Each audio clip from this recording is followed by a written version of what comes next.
이 책을 쓰면서 많이 울었다. 강제로 끌려간 처녀들이 불쌍해서 울었고 그들을 지켜주지 못했다는 죄책감에 또 울었다. 결국 그들은 나의 할머니요, 엄마요, 누나요, 여동생이요, 나의 애인이고 아내였던 것을.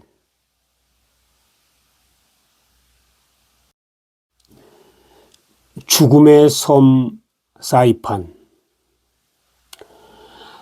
아이고 저 오사를 헐 놈들 끝도 없이 왔구네. 이게 전라도 말인지 경상도 말인지 잘 모르겠습니다. 다시 한번 읽어보겠습니다. 아이고 저 오사를 헐 놈들 끝도 없이 왔구네. 춘자는 줄을 서서 차례를 기다리는 군인들을 보며 중얼거렸다.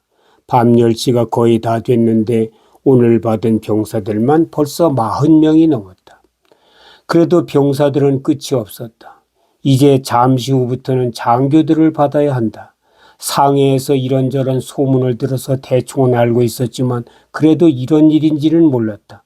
그저 군인들을 위로해 준다는 게 다친 병사들에게 붕대를 감아주고 약을 발라주고 또 노래를 불러주고 하는 정도인 줄만 알고 온 것이다.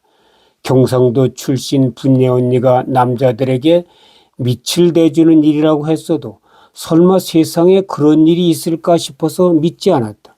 그런데 도착해서 바로 그 다음 날부터 군인들이 몰려들기 시작하는 것이 아닌가. 그놈들은 우찌다에게 가서 돈을 내고 전표를 사고는 각자 좋아하는 아이의 원두막 근처에 와서 자기 차례를 기다렸다. 하나가 끝나고 나기가 무섭게 또 다른 놈이 들이닥쳤다. 원두막을 반으로 막아서 저쪽에서는 끝순이가 쓰고 이쪽에서는 춘자가 쓰는 것이다. 칸막이라고 해보았자 얇은 야자 잎들을 얼기설기 엮어서 가려놓은 것이기 때문에 옆에서 씩씩거리는 소리는 물론 소곤거리는 말소리까지 다 들렸다. 바닥도 나무를 가로 세로 놓은 위에다가 나뭇잎으로 만든 조잡한 다다미를 깔은 게 전부였다. 그 위에 얕은 요와 담요를 한 장 깔았다. 방 안에는 살림살이라고 할 것도 없었다. 달랑나무로 만든 상자 하나뿐이었다. 그저 하루 종일 먹고 병사들을 받는 게 여기서 하는 일이 전부였다. 방에는 밑을 씻는 빨간 물이 들은 물통이 하나, 그리고 휴지통, 또 전표를 받는 나무 상자가 놓여 있다. 벌써 여기에 와서 이 지옥 같은 생활을 한 지도 한 달이 되었다. 그동안 받은 병사들이 1000명은 넘는다. 이 조그만 섬 어디에 그렇게나 많은 군인들이 있는지 군인들은 시도 때도 없이 들이닥쳤다. 어떤 때는 트럭을 타고 오기도 했고 또 어떤 때는 걸어서 오기도 했다.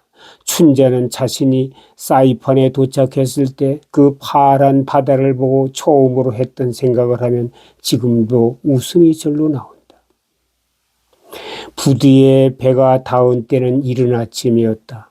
바다가 어찌나 맑던지 마치 연두색 물감을 풀어놓은 것만 같았다. 하늘을 보니 여름 장마 뒤에 피어나는 커다란 뭉게구름이 두둥실 떠 있었다. 게다가 바람은 살랑살랑 불어왔다. 춘자는 바로 뒤에 따라오는 끝순이만 듣게 아주 작은 소리로 중얼거리기까지 했다. 오메, 참말로 천국이시? 우리가 낙원을 온 게벼.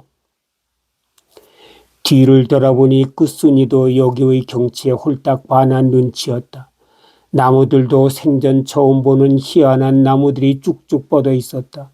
나무들은 마치 커다란 기둥에다가 무슨 바람개비 같은 것을 씌워놓은 모양이다. 이었다. 길 옆의 풀들도 풀이라기보다는 오히려 나무에 가까웠다. 모두가 엄청나게 컸다.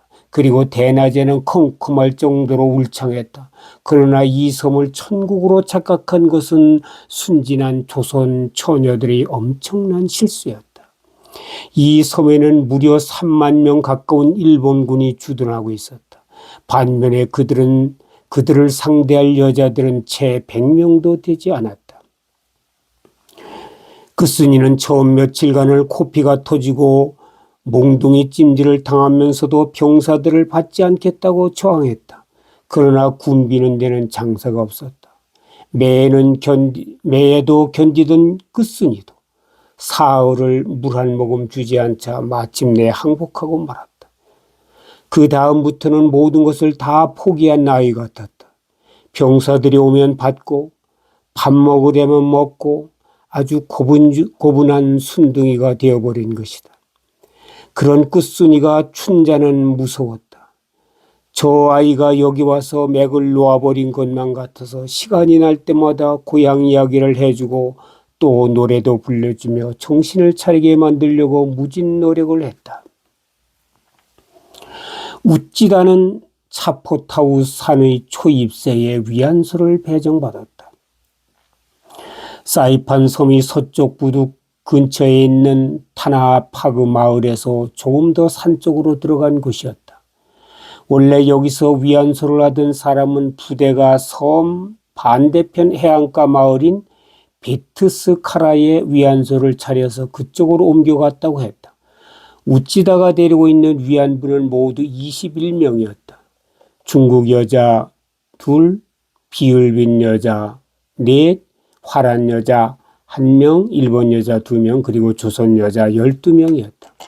거기다가 위안부 일을 하는 건 아니지만 그들에게 밥을 해주고 옷을 빨아주고 뒤에서 거들어줄 현지인도 5명이 있었다. 부인 야스코가 그들을 데리고 그 일을 도맡아 했다. 우찌다도 하루 종일 전표를 받으랴 군부대에 필요한 물품을 타오랴 시내에 가서 일용품을 사오랴 일주일에 한 번씩은 여자아이들을 데리고 병원을 다니랴 그야말로 정신이 하나도 없었다. 자기를 도와주는 현지인 총각이 하나 있지만 중요한 일은 모두 자기가 해야만 했다. 그래도 우찌다는 하루하루가 그렇게 즐거울 수가 없었다. 21명을 1년만 잘 굴리면 동경에서 10년 장사하는 것 이상의 돈을 벌 수 있으니 이렇게 수지 맞는 사업이 또 어디 있는가 말이다. 지난달 계산을 해보니 4월은 불과 보름도 일을 하지 못했는데 전표가 9,000장도 넘었다. 하루에 한 명이 평균 40명씩을 받은 것이다. 이렇게 아이들이 아프지 않고 잘만 해준다면 머지않아 동경에 돌아가서는 떵떵거리며 살 수 있을 것만 같았다. 더 기가 막힌 것은 자기가 거금을 투자하여 데리고 온 안나라는 화란 계집이 그야말로 떼돈을 벌어들이는 것이다. 그 아이는 낮부터 장교들만을 받게 했더니 받는 숫자는 훨씬 적어도 돈으로 환산하면 다른 아이들보다 2배도 더 많은 돈을 벌어들이는 것이다. 또 가끔씩은 사단장이나 연대장 같은 아주 고급 장교들에게 불러가기도 했다. 그럴 때면 두둑한 선물 보따리까지도 가지고 왔다. 한마디로 자기도 일본 사람이지만 일본의 사내라는 족속들은 백인 여자라면 사족을 쓰지 못한다는 표현이 가장 적절한 표현일 것이다.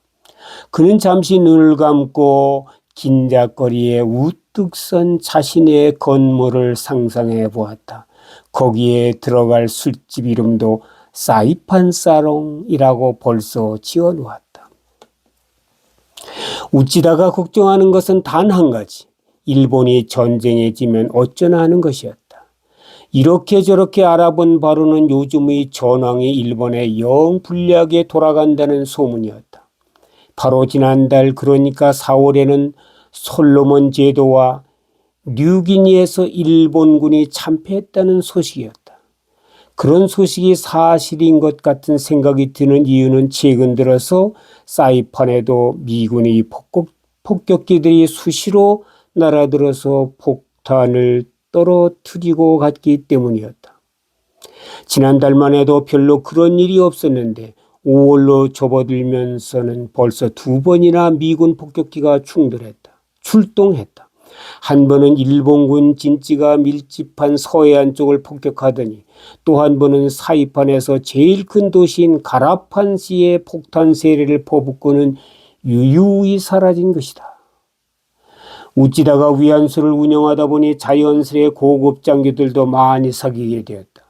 그들이 우찌다에게 바라는 것은 2가지였다. 하나는 병사들이 성욕 문제를 해결해 주어서 그들의 사기가 떨어지지 않도록 해주는 부대 차원의 일이었고, 또 하나는 자기네들이 필요할 때 부르면 언제라도 위안부를 출장 보내주는 개인 차원의 일이었다. 그들은 수시로 우찌다에게 차를 보내어 위안부를 숙소로 불러들였다. 통신시설이 열악하여 위안소에까지 전화를 가설해 줄 처지가 되지 못했기 때문에 필요하면 그냥 차량을 보내야만 했다. 그런데 그때 여자가 없다고 하여 빈손으로 온다면 그건 체면에 관계되는 일이기도 했다. 소자나 중자까지는 문제가 없었으나 대자 정도 되면 아무래도 위안소를 들락거리는 게 여간 부담이 되지 않았기 때문이다. 고급 장교들을 쥐락펴락하는 요령을 우찌다는 사이판 도착 한 달 만에 터득한 것이다. 장교들을 통하여 알게 된 고무적인 사실은 대본영에서는 여기 사이판을 최후의 보루로 생각하고 절대 사수 작전을 펼칠 계획이라는 것이다. 지금 3만 명 정도인 군인들도 만주의 관동군 쪽에서 계속 이동 중이라 앞으로 4만에서 5만까지도 늘어날 것이라는 정보였다. 그런데 포주들은 여기에서 위안소를 운영하기를 꺼려한다고 했다. 전장이 점차 일본군에게 불리하게 돌아가니까 그깟 돈 몇 푼 더 버는 게 문제가 아니라는 것이다. 자칫하면 사이판에다 뼈를 묻게 될지도 모르는데 누가 섣불리 섬에 들어오려고 하겠는가. 게다가 지금 있는 업자들조차도 위안소를 정리하고 떠나려고 기회만 엿보고 있다는 게 아닌가. 그는 열심히 주판을 튕겼다. 그래, 사업은 두둑한 배짱이 있어야 하는 거야.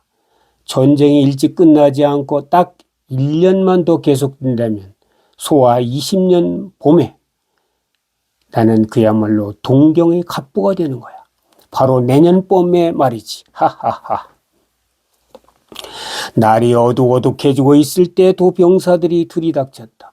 50연대의 107산 포병대 놈들이란다. 이놈들은 섬에서 제일 높은 차포타우 산의 500m 산꼭대기에서 고사포를 다루는 놈들이라 한 번 밑으로 내려오기도 힘들다.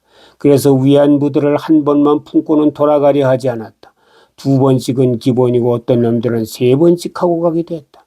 그야말로 돈 보따리인 것이다. 그는 귀 사이에 꽂았던 연필을 꺼내들고 장부에다가 16일 오후 3시 산포병대 병력 하산이라고 적었다.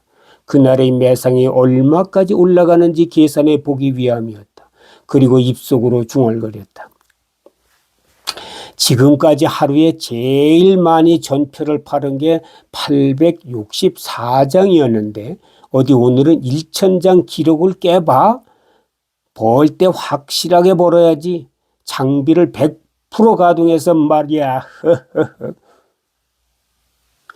그는 지부책을 들어서 슬금슬금 기어다니는 도마뱀을 향하여 냅다 내리쳤다. 도마뱀은 그를 비웃기라도 하듯이 벽을 타고 순식간에 천장으로 기어 올라가더니 전등 위에 올라탔다. 그 바람에 검정천으로 가린 전등이 흔들흔들하며 방 안에 그림자를 이리저리 옮겨 놓았다. 전등 갓 밑으로 모기며 풍뎅이들이 왱왱거리며 날아다니고 있었다. 조선 처녀들의 상실감은 이루 말할 수가 없었다. 불과 2-3달 전까지만 해도 각자의 고향에서 먹을 것이 없으면 없는 대로 가족들과 함께 평화롭게 지내던 아이들이었다. 그런데 어느 날 갑자기 낯선 남자들이 손에 끌려서 강제로 납치당하여 왔다. 도대체 여기가 고향에서부터 얼마나 먼 곳인지도 모른다. 한 달 동안을 이동하여 왔으니 엄청나게 먼 곳인 것만큼은 분명했다. 거리만 멀리 떨어진 게 아니다. 갑자기 모든 환경이 급변한 것이다. 남자라고는 전혀 모르던 순진한 소녀들이 하루 사이에 몇 사람에게 강간을 당하고 이제는 날마다 수십 명의 병사들을 몸으로 받아내야 하는 처지로 전락한 것이다. 눈만 뜨면 병사들이 밀려들었고 잠을 잘 때도 장교들이 품에서 자야만 했다. 거기다가 고향의 그 아름다운 산과 들이 아니었다. 나무도 꽁충해서 이상했다. 고향의 소나무, 밤나무, 감나무가 아니었다. 여름은 똑같은 여름인데도 여기는 날이면 날마다 쨍쨍 내리쬐는 햇볕에 모기, 풍뎅이, 도마뱀, 지렁이가 들끓고 목욕할 물도 없었다. 마당에 멍석을 깔고 쑥을 피우면서 할아버지의 옛날 이야기를 듣는 그런 여름밤이 아니었다. 병사들의 밑에 깔려서 지내는 그저 죽지 못해 버티는 밤이 있을 뿐이었다. 사이판에서 제일 힘든 것이 물을 충분히 쓰지 못한다는 점이었다. 여기는 샘을 파도 물이 안 나온다고 했다. 나오는 곳이 몇 군데 안 된다는 것이었다. 우물은 아주 멀리 떨어져 있었다. 그래서 사람들은 수시로 쏟아지는 소낙비의 빗물을 받아두었다가 그걸로 목욕을 하곤 한다. 여기 사람들은 그걸 스콜이라고 하는데 어떤 때는 하루에 10번도 오고 15번도 왔다. 그 비까지도 조선 처녀들이 견디기 힘들었다. 고향에 있을 때는 여름 장마철이면 하루 종일 비가 주룩주룩 내렸다. 춘자는 비가 오면 동네 아이들과 함께 냇가로 뛰었다. 토랑에 가서 채를 들이대고 있으면 송사리 떼들이 채에 걸리는 느낌이 툭툭 하며 손에 전달되었다. 그렇게 한두 시간을 잡으면 깡통의 절반은 찼다. 거기에는 물방개도 있고 붕어도 있고 피라미도 있었다. 버들피리도 있었고 민물새우도 있었다. 그걸 가지고 와서 고추장을 풀어놓고 국을 끓이면 그 맛이 정말 별미였다. 그런데 여기는 비가 와도 후두둑하고 쏟아지면 그걸로 끝이었다.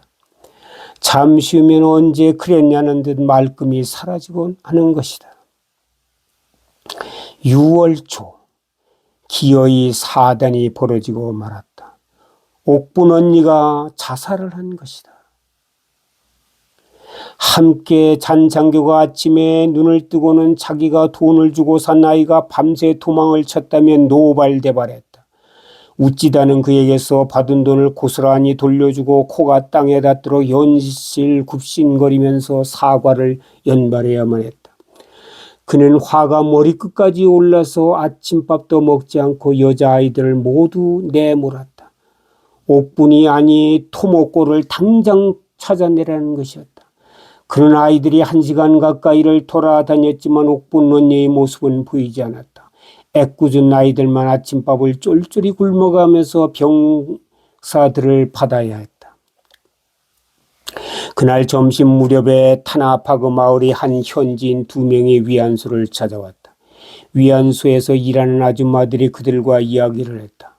조선 사람처럼 보이는 여자의 시체가 바닷가 모래사장에 떠밀려 와 있다는 것이었다.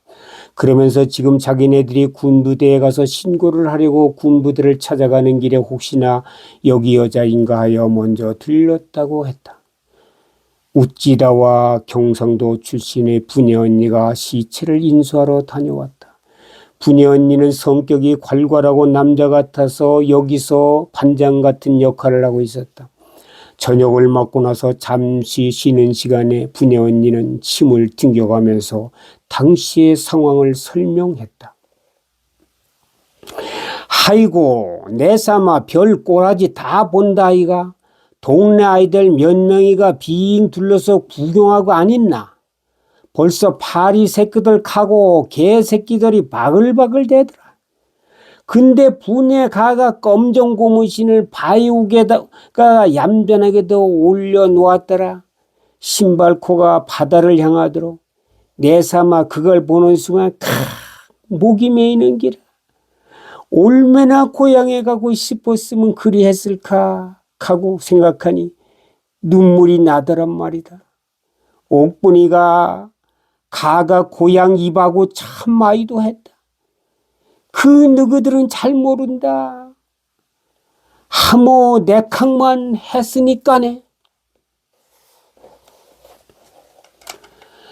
그러면서 분예 언니는 코를 캥하고 풀어버렸다.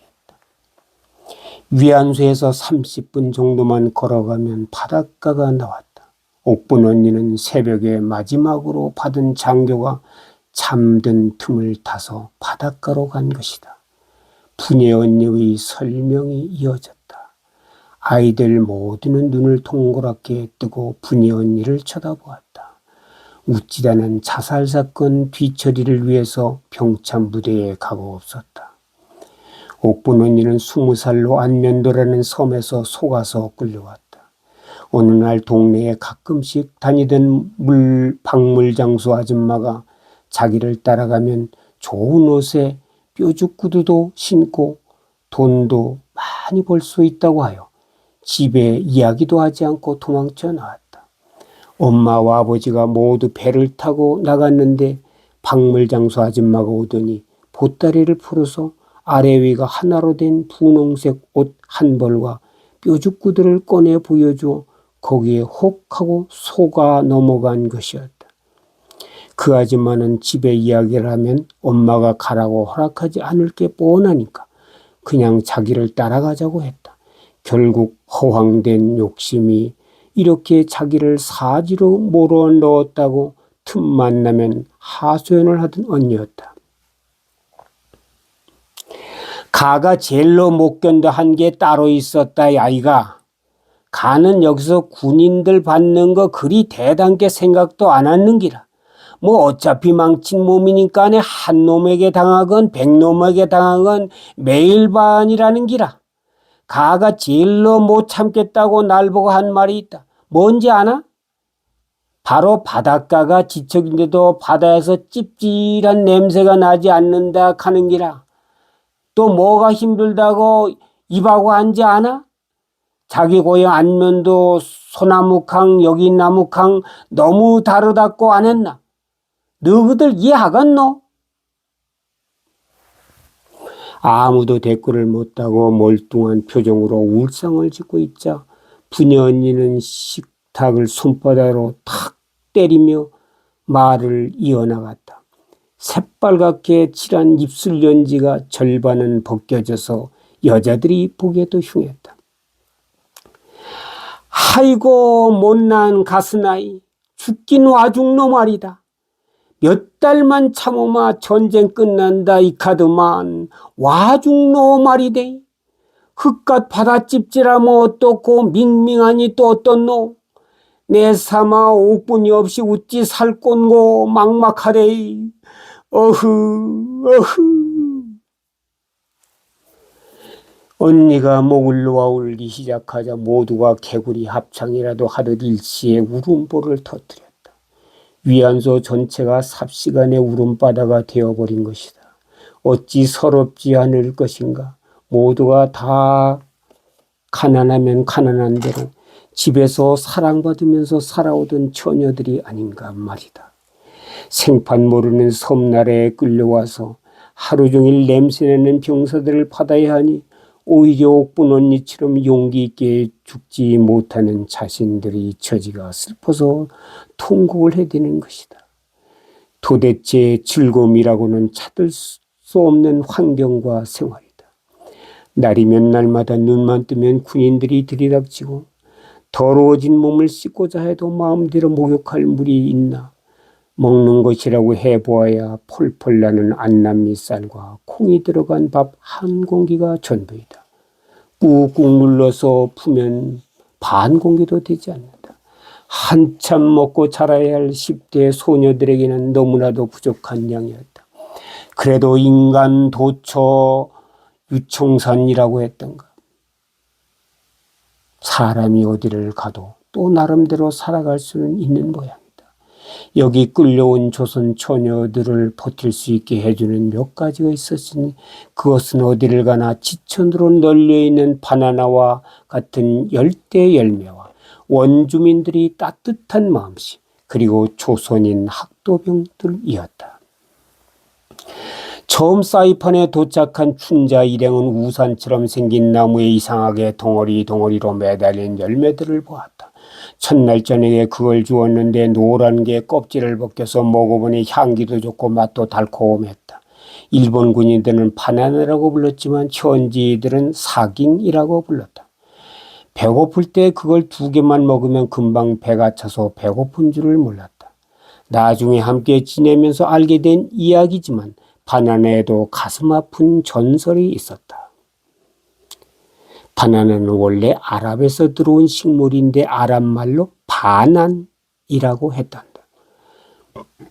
중동 바레인의 해변 마을에 서로 좋아하는 처녀 총각이 있었는데 처녀의 아버지는 바난이라는 이름의 총각을 아주 싫어해서 그들은 결혼을 하지 못한 채 미래만을 즐기며 때를 기다리고 있었단다.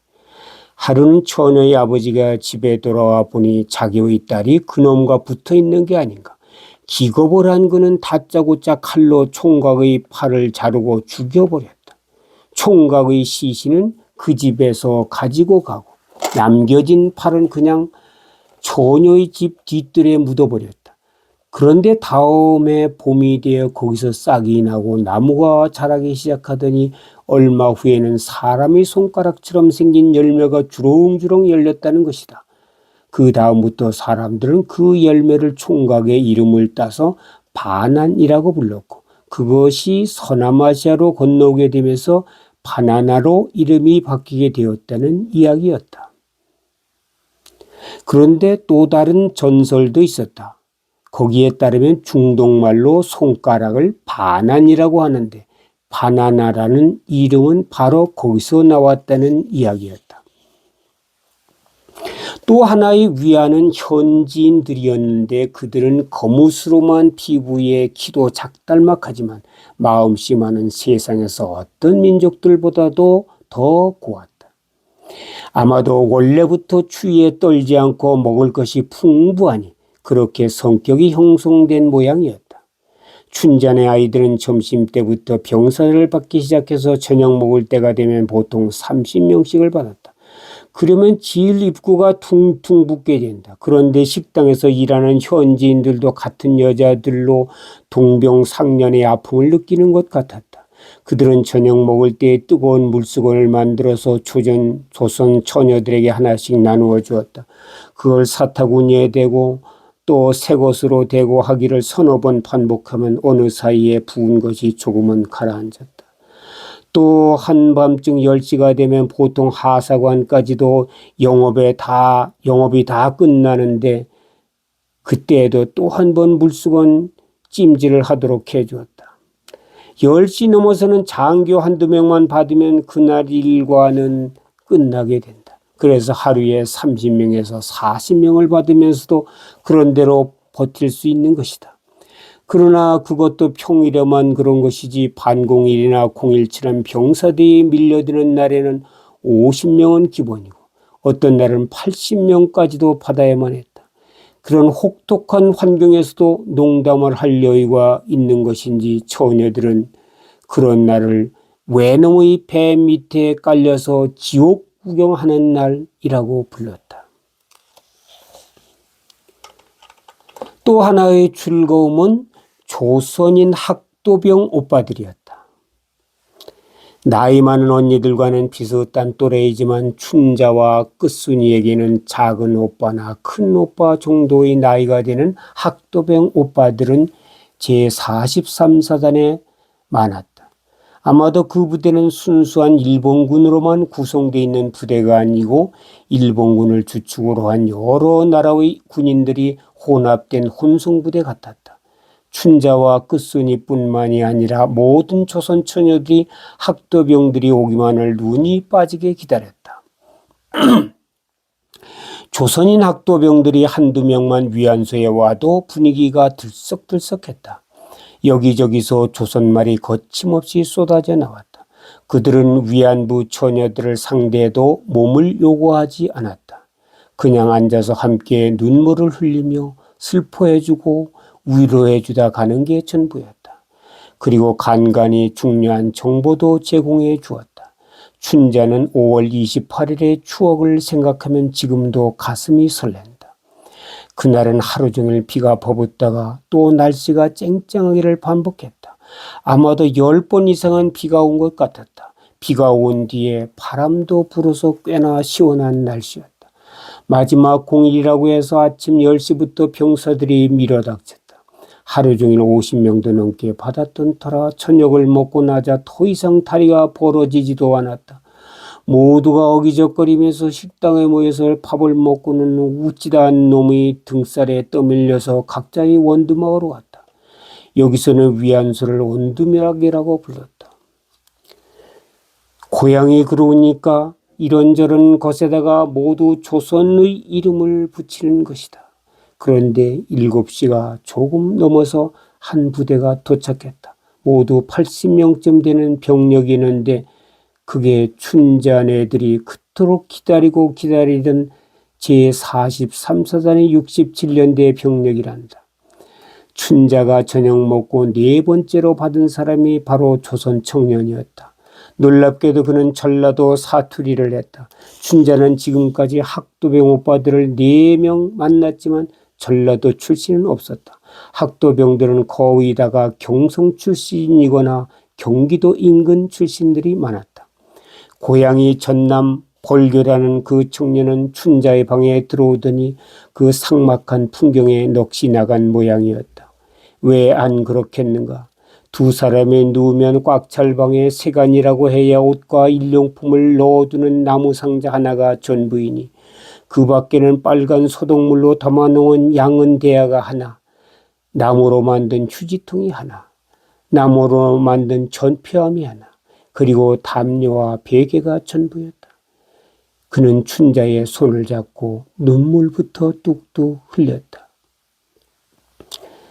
나가 고향이 별곤디, 나가 고향이 벌견디, 동상은 어디서 왔는감? 춘자는 전라도 오빠를 만나고는 너무나 반가워서 말까지 더듬거릴 지경이었다. 왔다며 오빠가 와뿌렸네. 나가 시방 나가 꿈을 꾸는 건 아니제라? 그려 그런 게 차분하니 야구를 해 보더라고. 영암이여 월출산 자락이제라. 나물 캐다가 끌려왔단께요. 인자 여기서 일 시작하지 쟤는 2달 돼야 부렸어. 그는 아주 선량한 얼굴이었다. 얼굴에서도 고생을 한 흔적이 별로 없었다. 일제는 전쟁에서 계속 희생자가 발생하자 그동안 보류해왔던 조선인 학생들의 징병검사를 다시 실시하고 작년 11월부터 조선 학생들을 강제로 징용하여 전쟁터로 내몰기 시작했다는 것이었다. 그의 손이 따뜻했다.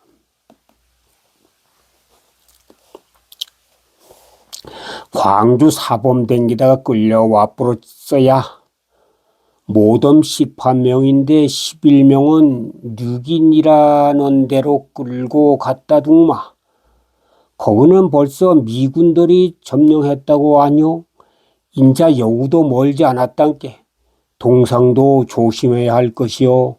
여기서 전쟁이 벌어지면 막판을 조심하란 말이세. 작년 연말에 과달카날이라고 하는 섬에서 난중에 병사들이건 민간이건 몽땅 동굴 속에다 쑤셔놓고 폭탄을 터쳐서 없애버렸다는 것이요. 근계로 항상 일본 놈들 경계를 철저하게 하란 게로 그놈들이 아주 못 믿을 족속들이요. 동상 살아서 돌아가야 하더라뇨. 고향에서 기다리는 부모님들 생각해서라도 말이시.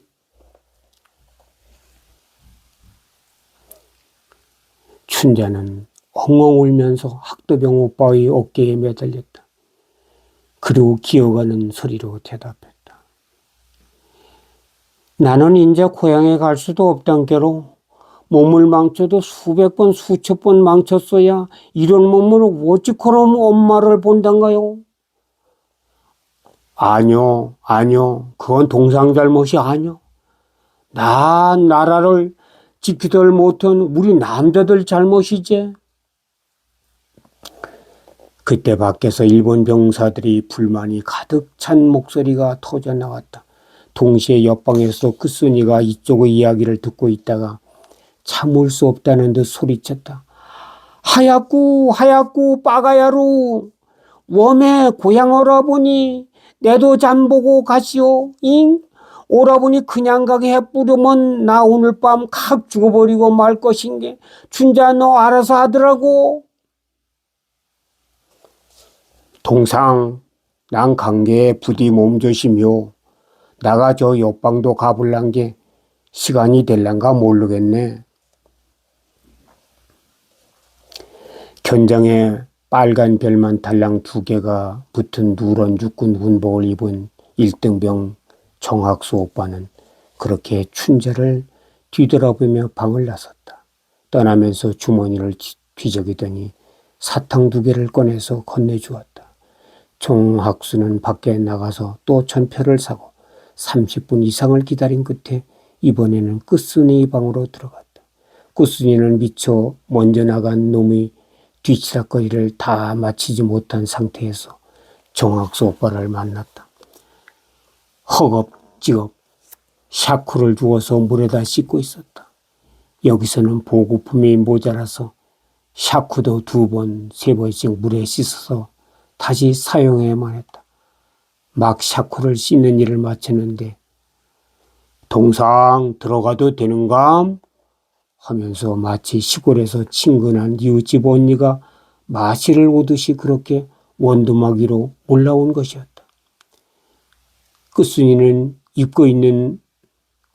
입고 있는 옷은 앞이 벌어져 있어 병사를 받을 때 구태여 옷을 벗을 필요가 없었다. 웃지다 놈이 나름대로 머리를 굴린 것이었다. 사타구니까지 시커멓게 드러나 있는 모습으로 대야 위에 앉아서 밑을 씻고 있는 바로 그 순간에 정학수 오빠가 들이닥친 것이었다. 끝순이는 모멸감에 죽고만 싶었다. 나름대로 고향 오빠에게 예쁜 모습을 보이려고 생각했는데 그만 그런 추한 꼴을 보이고 말았으니 참으로 억장이 무너질 일이었다. 그도 무척이나 당황한 모습이었다. 일부러 또다시 돈 1원 50전을 주고 모기에 뜯겨가면서 한참을 줄을 서서 기다려서 옆방의 처녀를 위로해 주려고 왔는데 그런 난감한 모습을 보고야만 것이다.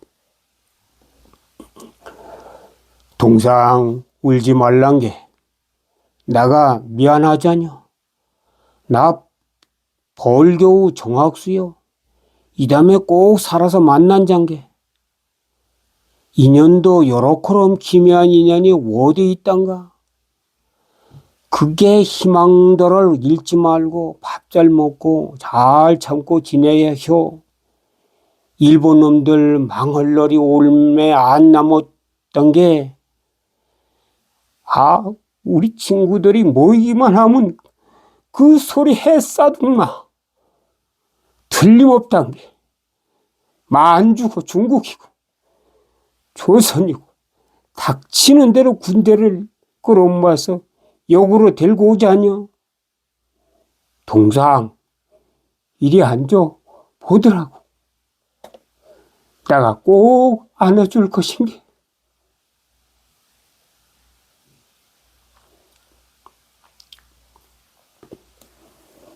정학수는 무안에서 엉거주춤 서 있는 끝순이의 팔을 잡아 끌고 바닥에 앉혔다. 끝순이는 앉아서 눈을 감았다. 여기서 고향 사람을 만나더니 꿈만 같았다. 끝순이 뺨에서 눈물이 흘러내리자 정학수는 따사로운 손등으로 끝순이의 젖은 뺨을 닦아주었다.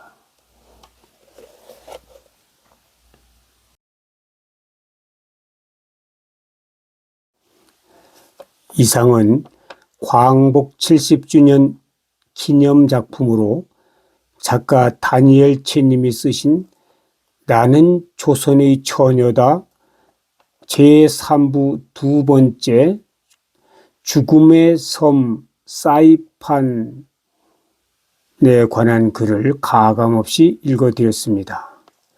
더 자세한 내용을 알고 싶으신 분은 책을 사보시기를 바랍니다. 다음은 사이판에 있는 한국인 위령탑 옆 고인에게 바친 추모의 글 몇 번을 읽어드리겠습니다. 남의 것 빼앗은 적 없는 여진 민족의 영혼들이 원치 않는 전쟁에 떠밀려 돌아오지 못할 땅에 뿌려지다. 응어리진 한은 켜켜이 산호를 쌓이고 서러운 넋은 순백 포말로 남아. 아, 사이판, 60년의 세월이 지나 7,500리 어머니 땅에서 온 후예들이 추념의 뜻을 모아 도를 세우다. 2005년 3월 18일 동부화재 2004년 한도상 참가자 1등. 가신님들 그리워 막막한 태평양의 외딴 섬이여 머나먼 고향 하늘 바라보면서 망향의 슬픈 가슴 어루만지다. 처량하게 가신님들 기억하는가.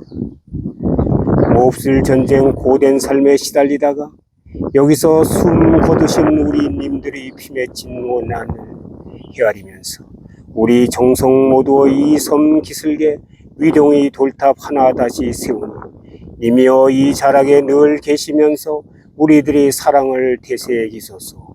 2006년 3월 초하루 한국 사람 김동길 적음.